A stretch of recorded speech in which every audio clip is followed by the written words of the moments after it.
Hello, YouTube family. It's been a minute since I posted anything.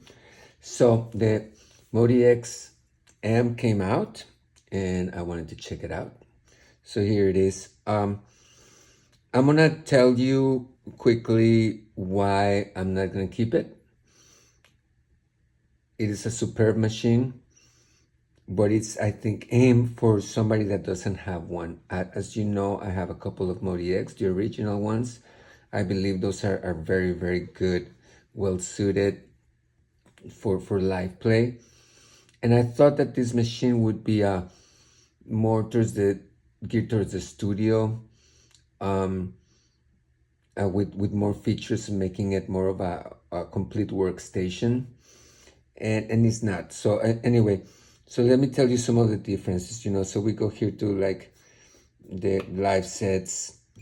You got, your it's pretty much the same thing. The screen, I find it a little more responsive, and of course they add some knobs here and a different way of searching for your sounds. They have the category button, and it's just a different graphics pretty much. Okay, so let's load up a sound. I'm gonna go with a synth lead here, analog, boom, right? And if you want to use your, let's go for the cutoff. Over here they have, it goes up and down. In the other MODX, it just continues to loop. I kind of like that better. And now, graphics. If I load this sound and I go to my performance, now I get a representation of what the cutoff is doing right there. Right? The resonance, the cutoff. If I want to use, let's do the reverb, the reverb send. Now, it doesn't go away when I stop using it. I have to click here, which is kind of annoying. I have different views now, where usually we have this view, but now we have and they added the touchpad, which is kind of nice, but still, I never really use it. And now, for instance, you have 8 faders instead of just 4, and then you have all 8 scenes buttons rather than having to press another button to go to 5 through 8. But it's pretty much the same keyboard, really. It has the ANX, analog, virtual, whatever, but it's not a true virtual thing. I mean, it's not a true analog. And I mean, it sounds nice, but it doesn't really sound that much different than what I already have. So other than the graphics and the faders, which I already have on my Arturia Keylab controller, some additions to portamento, which, a portamento button. They switch the controls, which kind of screws me up because I'm used to going to the left rather than to the right. The rhythms are a little better, but I mean, like I say, it's pretty much the same machine. So if you're an experienced MODX user, don't expect to be blown away unless you want the different, the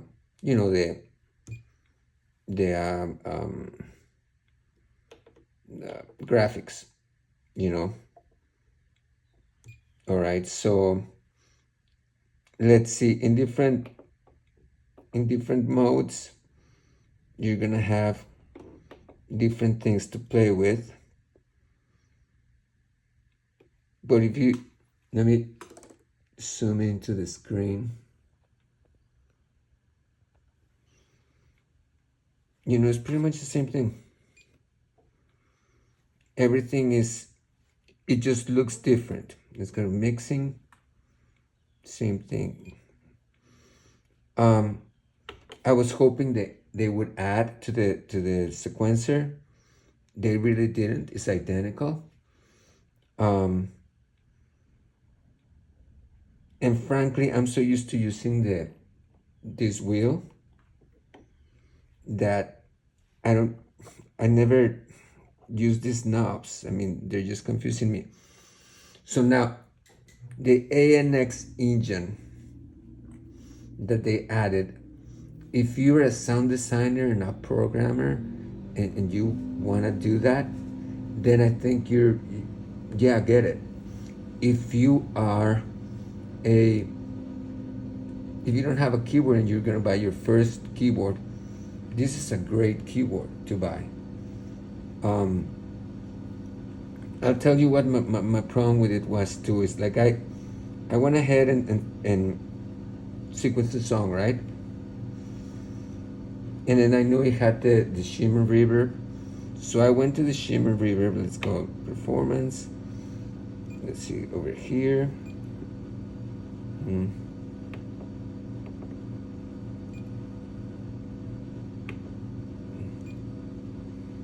Edit effects.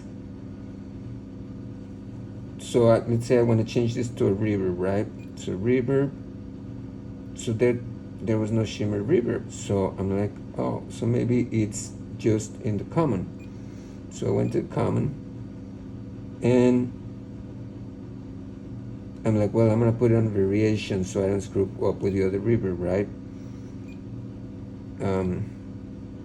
Let's see. So I'm like, okay, let's. So this is weird. This is the main. The variation, I think it should be inverted. Like the variation should be second.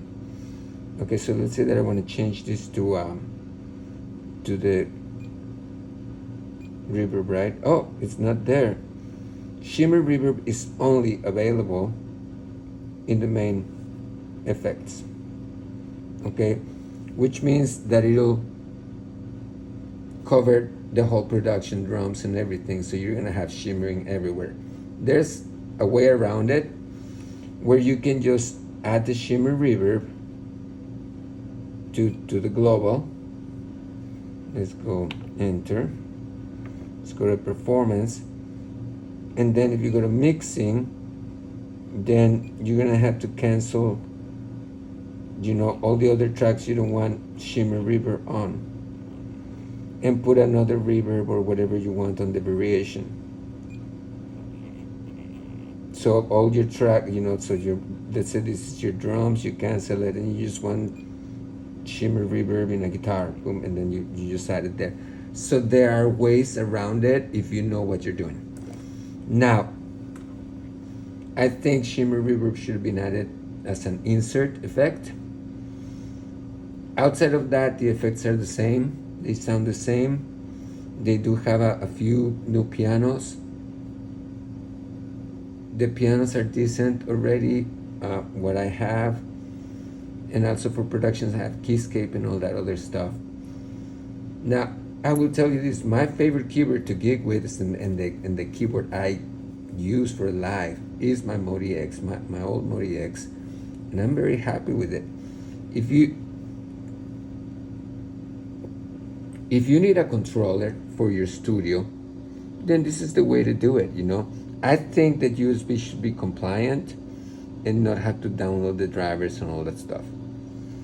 So now, what I've been looking for in a workstation and a keyboard is something that I can produce quickly and efficiently without having to update left and right, which is my problem with some of the computers. Like specifically, I use Mac. So I still have a 2019 Intel MacBook Pro, which is about to be obsolete. And the thing is that every time that I, once in a while, whenever I want to do a production, I have to update this and I have to update that and I gotta update this other plugin. And every time that Apple moves something, then all the third-party plugins have to go and adapt, and you have to wait, and like that, right? So it's like, oh, so frustrating. So I sometimes I just want to turn something on, produce, and be able to bounce to WAV files or MP3s or whatever. And well, this machine doesn't do it. You know, the MPC Akai MPC 61 does it. You know, you just go bounce to. This has no. I figured the sequencer would have like a maybe a step sequencer, maybe a macro editing, maybe some you know, it would be great to just go bounce. I mean, an iPad app does it, an iPhone app does it. You just go bounce to WAV file or bounce to MP3 or whatever. Yesterday, when I found out that it didn't have that, I'm like, oh, and I spent so much time in that production. So I went ahead, connected to USB to connect it to Cubases, like I've done other projects in the old MODX, which, by the way, I connected them and it right away worked. This one didn't. I couldn't get it to work. I don't know why. I had the right settings here, I had the right settings over there. It just would not see it. I have to end up using this. I had to end up using a Roland thing, and I couldn't use. I never got it to work through USB, so I had to go audio out to that Roland thing and into Cubases, and then made it a WAV file. That's too much work. I'm sorry. That was my gripe with the Korg Nautilus too, that you end up with a great keyboard with great sounds, great production, and then you can't bounce it anywhere. And you know, I don't want to have to deal with drivers and all that crap, you know, because they're like, well, you know, you may be thinking, well, why don't you connect it to the USB and bounce to stems, which is another thing it does not do. You can connect it to Logic or whatever, and then bounce the tracks into individual tracks, but that's like another step. And I'm thinking, if my phone does it, or if my iPad does it, did I just put bounce to stems or bounce to WAV file or whatever? Why can't these professional keyboards do it? So that was, you know, so I compared my MODX sounds to this one. They sounded the same, and some of them very similar. I was not blown away by the ANX engine. It's very nice, but I wasn't blown away. And I have other keyboards that do that, and I have true analog keyboards, so you know I don't need it. Do I need the knobs? Do I need these knobs? Probably not. Do I need the 8 thing? If I needed a controller and I was controlling my whole computer system, yeah, I would probably need it, but I don't. I have the Arturia keyboard with a much better feel, and so this is like a MODX, in my opinion. They just added knobs, faders, nicer graphics, and another engine that they call the virtual analog engine, which is redundant because it's virtual, so it's not true analog, is it? So yeah, other than buttons, faders, and nice graphics, I don't see why you should spend almost $2,000. You know, so it's going back. And if you're a person that is your first keyboard that you're gonna get, I highly recommend it. It's a great keyboard, especially if you're just gonna use it live. It is probably one of the best keyboards in the market, if not the best. It weighs almost nothing. It's got good action, great sounds. You can think, oh, another thing that it didn't do is I wanted to record my sequence that I had as a WAV file into a USB drive. The recorder records what you're playing, but it won't record from the sequencer. So that was mute. It does read WAV files from a USB, so you can use backup tracks if that's your thing. Great machine if it's your first machine, or if you need another lighter keyboard that can do the job for anything. Great keyboard. If you're an experienced MODX user, I would say save your money, write to Yamaha, and ask for more features, like features that we really need, bounce to stems, bounce to WAV file, bounce to MP3, more beefed up sequencer, and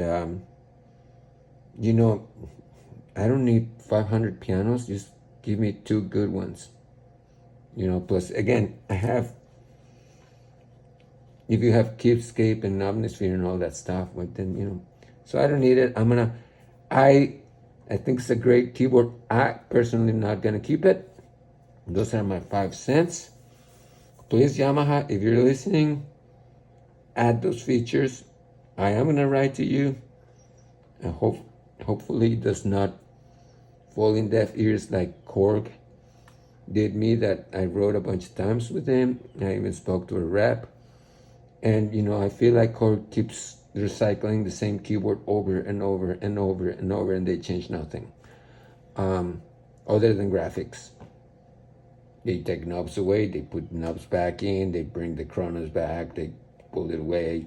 The last great keyboard that they put out, in my opinion, was the Triton Studio. Other than that, and they seem to be concentrating more on the iOS thing. That module is a great little thing for the iPad, The Nautilus sounds great, but it left a lot to be desired too, because, Oh, another thing, the keyboards now should all come with XLR inputs. And, like a XLR quarter-inch combinations. And that's my take. I hope I wasn't too negative. I do like the keyboard. I like the graphics. I like the screen. I like the extra knobs and everything. But to me, those changes are not worth $2,000. Or almost $2,000 with tax. So, Just visit eddie-g.com. That's eddie-g.com. And thank you.